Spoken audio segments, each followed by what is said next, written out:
Blockbuster didn't just lose to Netflix. There was more to the story. So everybody thinks they know why Blockbuster failed, right? Netflix showed up, Blockbuster ignored it, streaming took over, and suddenly every old Blockbuster became either a dentist's office, a vape shop, or somehow still a Spirit Halloween. And that version is not totally wrong. It's just too clean. Because Blockbuster didn't wake up one morning as a healthy company and go, uh-oh, somebody mailed a DVD. That's not how businesses usually fail. Most of the time, the business gets weaker first, and then the market changes, and then everybody acts surprised. Well, that's why I wanted to look at Blockbuster through the Clear Path to Cash app, right? So I took the last 5 years of Blockbuster's life.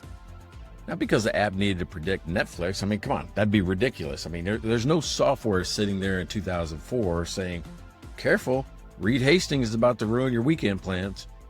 But what the app could have shown is much more useful. It could have shown that Blockbuster was becoming fragile well before the failure became obvious. And when I ran the numbers, the app gave Blockbuster a D. That's a risk score. C being average, A being less than average risk, D being more than average risk. Now, a D is not the same as saying that the company's dead. A D is more like when your check engine light comes on and your friend says, it's probably fine, but the car's making a sound like a blender that's full of quarters. So you can keep driving, but you should probably ask a few harder questions. Well, with Blockbuster, there were 3 big warning signs. The first big warning sign was profitability, right? There was a lot of pressure there. This is the one people miss because Blockbuster still looks strong from the outside, right? It had stores everywhere with customers coming in and out. It had the big blue and yellow sign that we all recognize, the movie ticket. It had that weird carpet smell that somehow said, hey, this is where America makes entertainment decisions, right? But activity is not the same thing as financial health. A business can be busy and still be getting weaker. This happens all the time. Owners say, we're slammed. And sometimes what they really mean is, we're working really hard to make a little bit of money, maybe even less money than we should. And that's why profitability trends matter. The question is not, are people still buying? The question is this business producing enough profit to support what comes next? For Blockbuster, that question mattered because the next move was going to be expensive. Competing with Netflix was expensive. Think about it. They had to build out the whole digital capability. That was expensive. Changing the whole store model. That was expensive, right? Even closing stores was expensive. And that's the annoying part about a heavy business model. You have to pay money to keep it, and then you got to pay money again to get out of it. So the first warning sign was simple. Blockbuster needed profit strength to fund the next version of the business, and the trends were making that harder. The second warning sign was shrinking financial flexibility, right? They were having less cash. They were in trouble getting cash. This is where a lot of businesses get into trouble. They don't fail the exact moment the sales go down, right? They fail when they lose options. They're asking themselves, hey, can we borrow, right? Can we get investment? Can we invest, right? Can we survive a bad year? What if we test something new, right? Can we make a mistake without the whole thing turning into a board meeting with pastries and panic? That's what financial flexibility gives you. It gives you time. It gives you choices. It gives you the ability to say, let's try this, instead of, hey, we got one shot, and if this doesn't work, everybody needs to update your LinkedIn, right? With Blockbuster, this is a serious issue. If financial flexibility was shrinking, then leadership had less room to experiment at the exact moment when the business needed experimentation. That's the real danger here, right? Not that Netflix was growing. The danger was that Blockbuster needed to respond while its ability to respond was getting weaker. That's a whole different story than what we were told. And it's much more useful than just saying, you know what, they should have just bought Netflix. Everybody loves giving advice after the movie's over, right? It's like watching the Titanic and saying, honestly, I would have slightly turned to the left. Very helpful. Thank you, Captain Spreadsheet, right? But the real question is, did Blockbuster still have the financial room to change while change was still possible? That's the warning sign number 2, right? That the company needed options at the exact moment when those options were getting more and more expensive.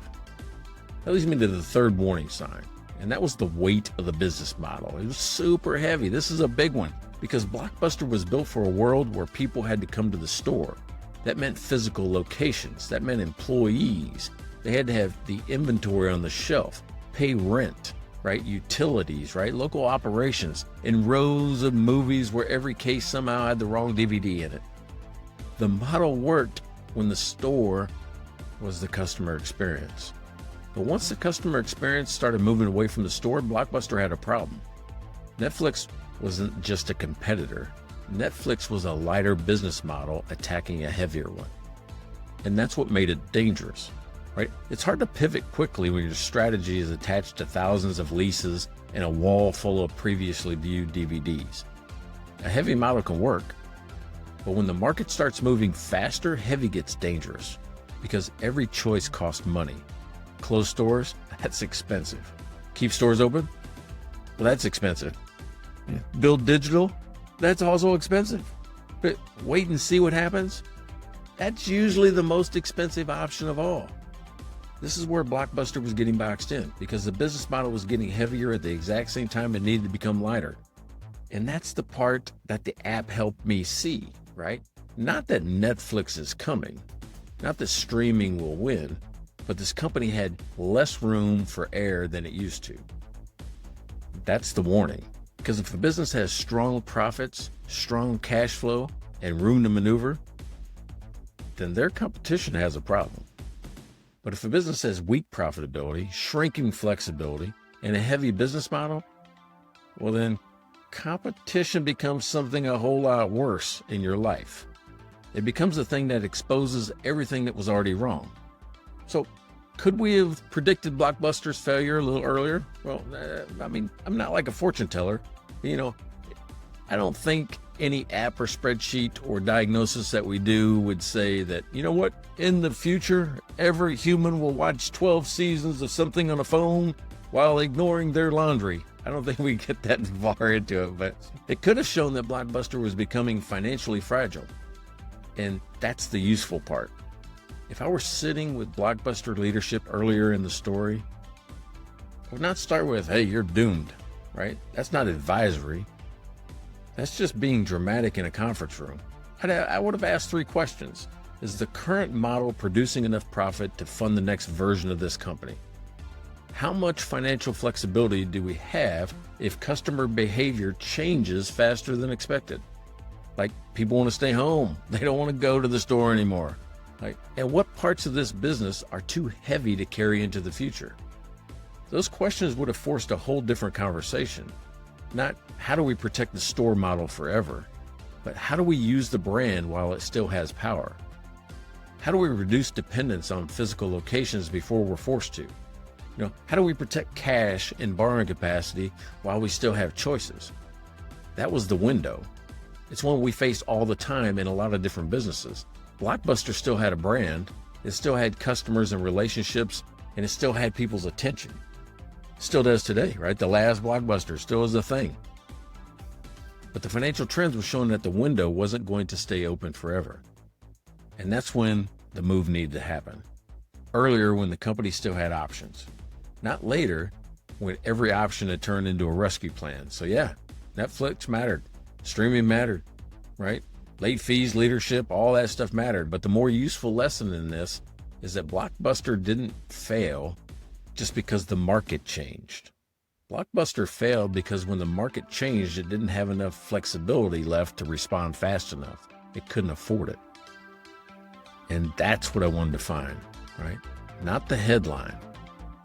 It was the pressure underneath the headline. Because by the time everybody agrees there's a problem, the best options are usually gone. In that moment, we know it.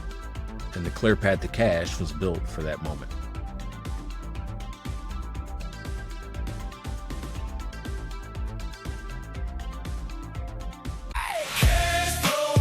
Clear path to cash. No turning back.